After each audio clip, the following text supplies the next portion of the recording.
هو انا مش لاقيه بس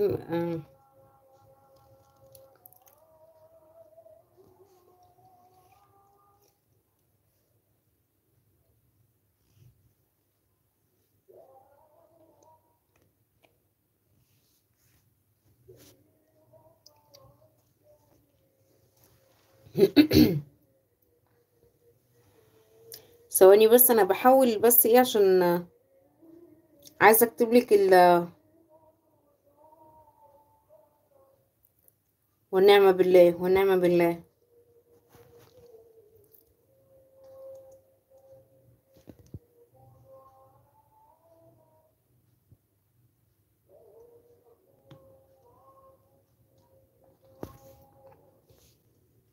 بس هو انا مش عارفه ليه هنا مش عايز يكتب اي كومنت. بس بصي هتلاقيني سولي ام عبد الله بالانجليزي، سولي ام عبد الله، وهتلاقي صورتي محطوطه.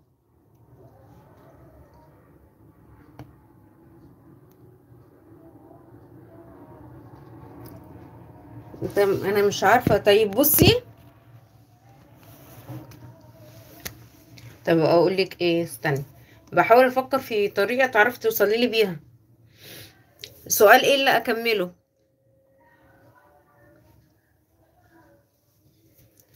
استني بس، طب استني كده.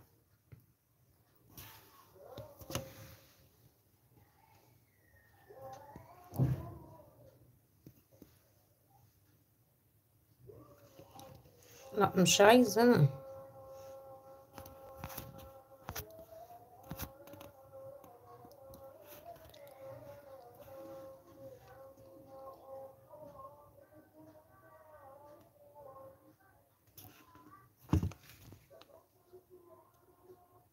اعمل مسابقه اسئله دينيه دلوقتي؟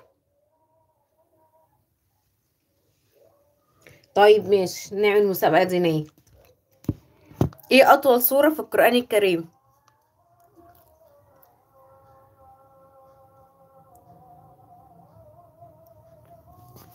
ايه اطول سوره في القران الكريم؟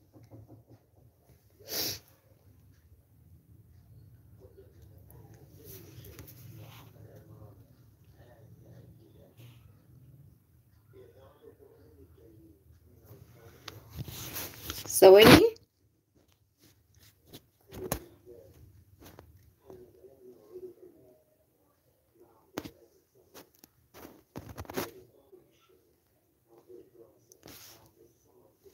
بصي هو ده الاسم، هو ظاهر عندكم؟ صح. صح. شاطرين، لا يا ولاد مذاكرين. بصي ده اسم تيك توك، هو ظاهر عندكم؟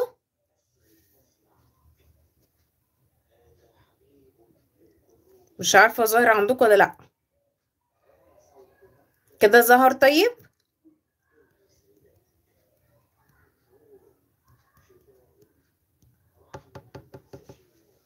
طيب تمام، هو ده اسم التيك توك بتاعي، وهتلاقوني حاطه الصوره بتاعتي. هتلاقي يعني خشوا هتلاقي فيديوهات ليا تعرفني على طول.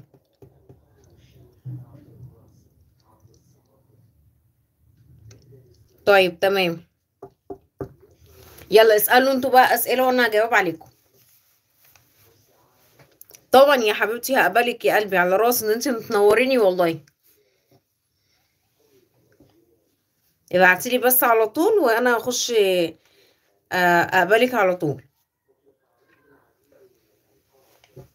استني بقى اخفي الغي بقى السؤال ده. كده خلاص يا جماعه كلكم خدتوا الاسم، اعملوها طيب حتى سكرين شوت عشان تبقوا تعرفوا تكتبوا الاسم صح.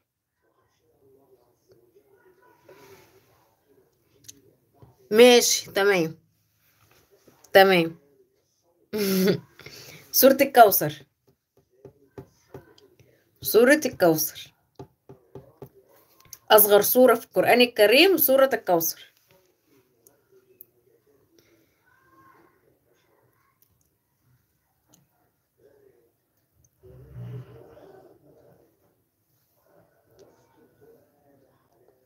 صح.